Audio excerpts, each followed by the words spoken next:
be riding with my light on so y'all can see me, because it's getting darker early now. I hate it. I'm on my way to see Lunel, but I wanted to get on here and talk about my experience with American Airlines and Delta Airlines. Everything that they be telling, it's not true. The glamorous thing, the glitz and glamour. And they tell you that in training. They tell you it's not all glitz and glamour.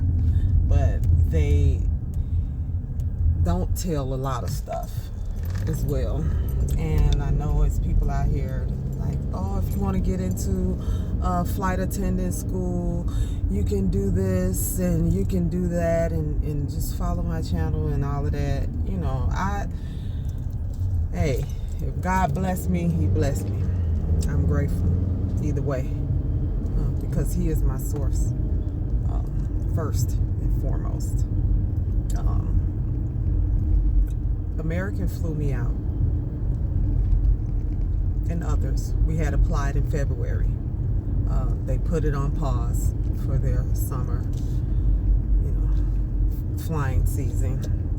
It's their busiest season, they say. So they put it on hold, and we had to go through the whole process again. Take the assessment, pass the assessment, wait a couple of more days or whatever, and then do a virtual interview with their what do they call it? Just not animated, but y'all know what I mean. It wasn't a live person. It was just me looking at the screen, answering the questions, and that was pretty much it. With Delta, I did the same, except I had a video call with a human and not AI or whatever the hell. So, did the interview.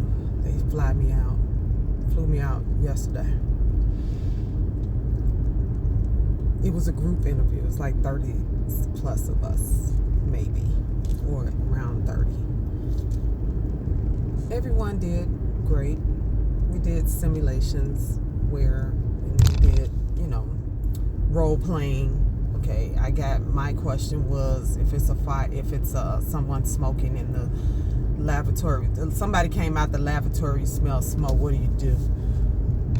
I'm gonna let them know that there's no smoking on the plane. You cannot do that. It's against the law. It's a federal law, and you can be fined, and you can as well go to jail for that. Secure the bathroom, clean the bathroom, let my crew know, the team know, and let the captain know as well. Oh, I'm on my way to see Lunel, y'all. Yay! So everybody answered their questions. Everybody had to get up, and while half of the people were in there doing the back and forth with the handouts that they gave us for this, the other half we found out later, because we had to switch, and they were doing just making sure you sit in that jump seat that they sit in, flight attendants sit in.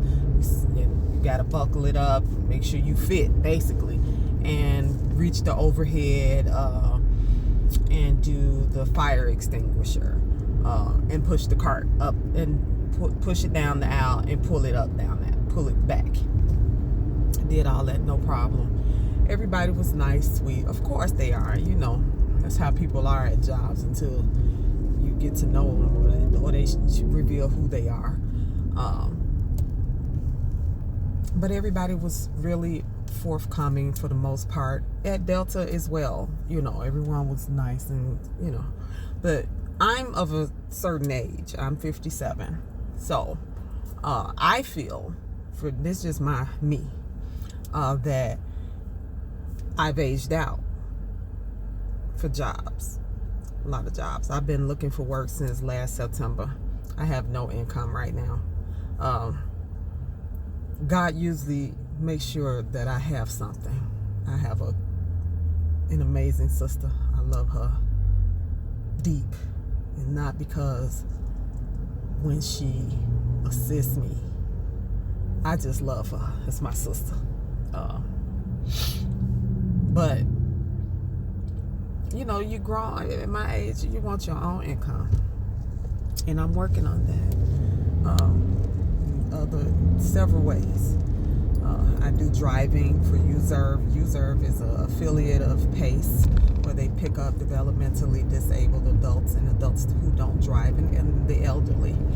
But it's an app, and I have to grab as I can, which is not enough. I'm also a notary, and I just moved, so I haven't gotten any notary work out here, but I have been going to different facilities and introducing myself and letting them know that I'm new to the area and all of the things. But in the meantime, I ain't got no income. It's like the story of my life. It's one minute I'm working, one minute I ain't. One minute I got income, one minute I don't. It's just the life that God gave me. So, and he gives his biggest battles to his strongest soldiers. That's how I look at it. So I'm grateful. I bought these, we bought these tickets to see Lunel a few weeks ago when I had a few coins. But hey, I'm not fit to say, I need to hold on to this money until, because I got to pay this bill. I'm going to enjoy my life, period, when I can. So, back to Delta and American. Finished the interview. Everything was going fine. I thought a lot of those young people in there, because they were from 20s to 50s, 20s, 30s, 40s, 50s, different nationalities, all of the things. We all got along. Everybody was, it was just good vibes. Same at Delta, no different.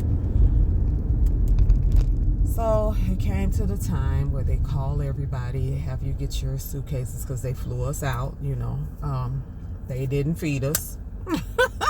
They didn't feed us at Delta either. We had water. Here's the thing.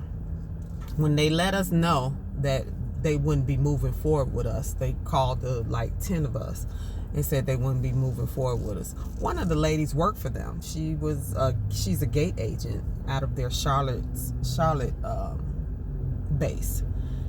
And she said she was 51 or 52. Anyway, she thought same thing, and this other lady did too. One was black, one was white, and they both thought, because the other lady was like 51. And I was like, I said, I've been feeling the same way, applying for jobs, and I've been looking since last September, and I haven't gotten much of nothing, especially in the way the world is now.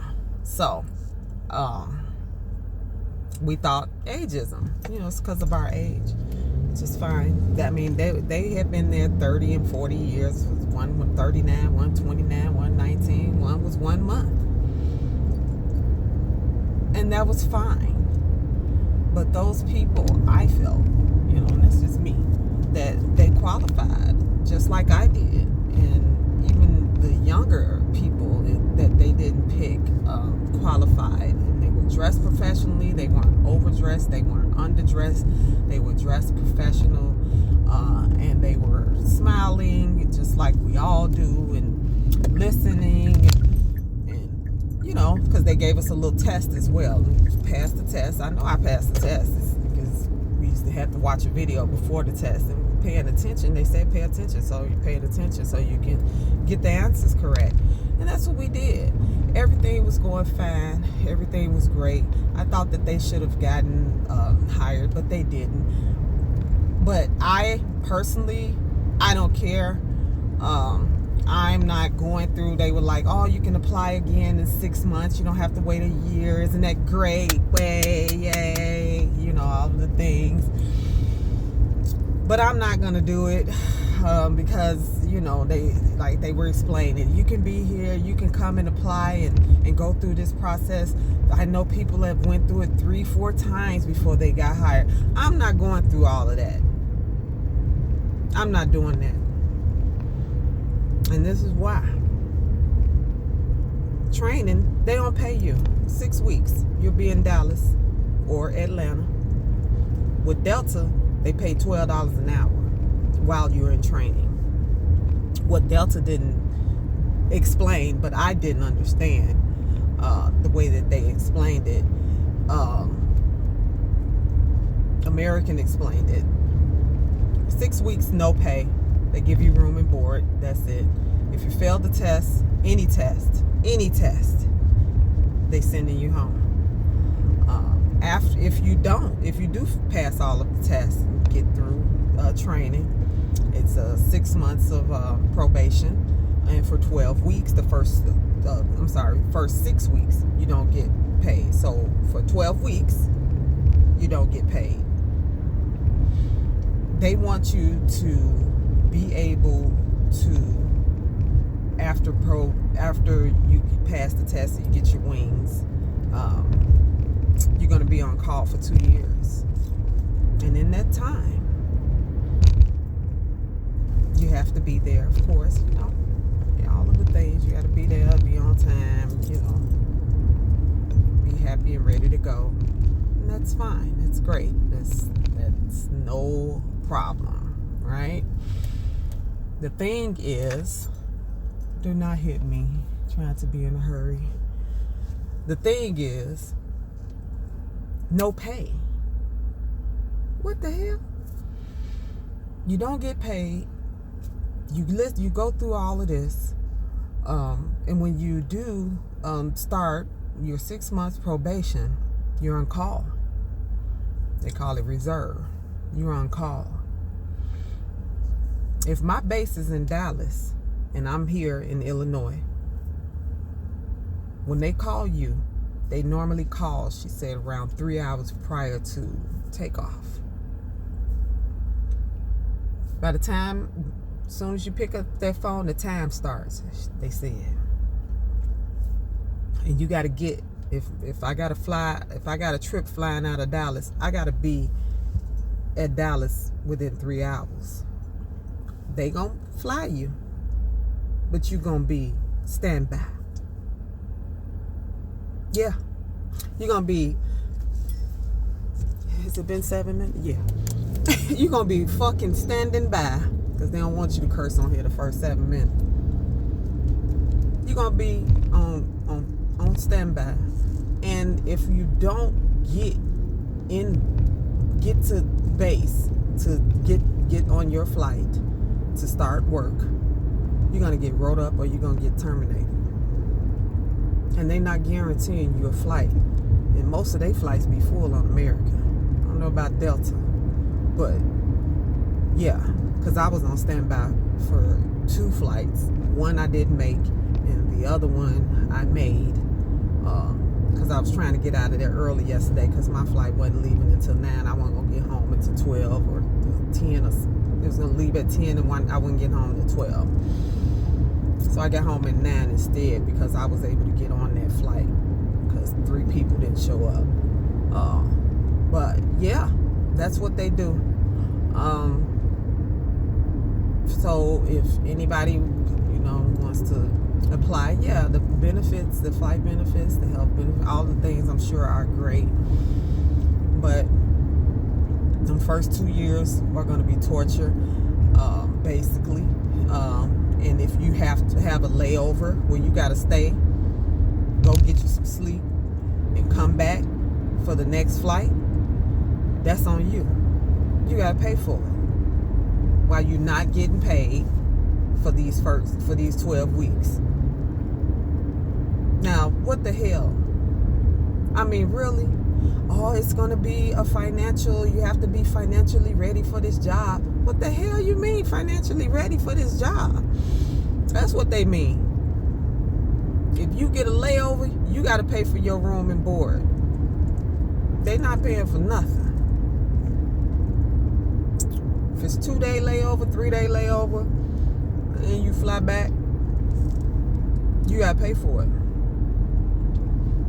They prefer for you to move to where your base is, wherever they pick for you, because you can say, I could have said I want to be here in Chicago. I want to fly out of O'Hare. We don't know about that. But if Chicago is not your base, wherever your base is, you better get there by driving or by air, so you get to work. That's all they know. They don't care nothing about nothing else. That ain't for me. It's not for me. I started late. I'm older. I'm a recovering addict. My young adult life, I was using drugs. I was smoking cocaine and smoking PCP. So it started late for me. I didn't reveal that to them, but I did let them know, you guys that have youth on your side, take advantage of that youth and do what you need to do to stay employed, gainfully employed. And if they're not treating you right, you have youth on your side again, so you can go somewhere else. Me, I don't have that advantage right now, so I'm looking at other avenues, which I'm not concerned about it. I'll be good. But that's what they do with these airlines. In case you want to apply, and this is the real deal, not the bullshit that people give you and tell you, oh, this you can do this, you got to do that, and I can walk you through the test and for a fee and all that shit. Look, this is how it is. This is how these people is. They don't give a fuck, basically, and you're on your own if you want to stay there. And if you can get through them 2 years, you're good to go. You got to get through them 2 years. And they prefer for you to move to wherever your base is, and that's on you too. It's all on you. You get started. It could be in New York or Arizona or Texas or Charlotte, wherever they fly out of. If they put you there, and they want you to move there. And I have moved from state to state once. Moved to Georgia. That was $10,000. I had it at the time. So, yeah. And they not giving you shit. Not nothing. I don't want it. They can have it. I'm good. It is what it is. You figure it out, you move on. That's what it's about. You figure it out, you move on in life. And it's fucked up because we are in a fucked up time. Ain't nobody got no money to be moving across the country for a job that you, oh my God, that you may not have the first 2 years if you're late. I mean, because the first 2 years you're on call. You could have to be there at 5 o'clock in the morning, 3 o'clock in the morning, 2, 1, don't matter. You better get there. That's it. So that was my experience. Other than that, I enjoyed. I chose to fly in and fly out. Standing in them little pointy-toed heels made my back hurt. I ain't used to pointy-toed heels. And that told me right there, I'm too old for this. Even though I work out every day. Yeah. My head was hurting from my ears popping on the flight. I'm like, yeah, thank you, Lord. I'm grateful. I am grateful. I am grateful that I have a roof over my head. I got food to eat. I have my vehicle. It's paid for. I'm just grateful. So that's my take on Delta and American. That's my take on them. Tell me what you think. Please don't forget to like, subscribe, and comment. I need comments. I need y'all to give me feedback. It's okay to like my video. I see that people be watching it, but nobody likes it. Why? Tell me why, so I can switch up or whatever I need to do. It's just, for me, informative and another way for me to talk and get what I have going on in my mind out, because it's a lot of things going on. Everybody got things going on in their life. I do now, in their personal life. Yeah, sometimes you just want to talk, you know. But like I said, please like, share, and subscribe, and comment. And until next time, I'll see y'all soon.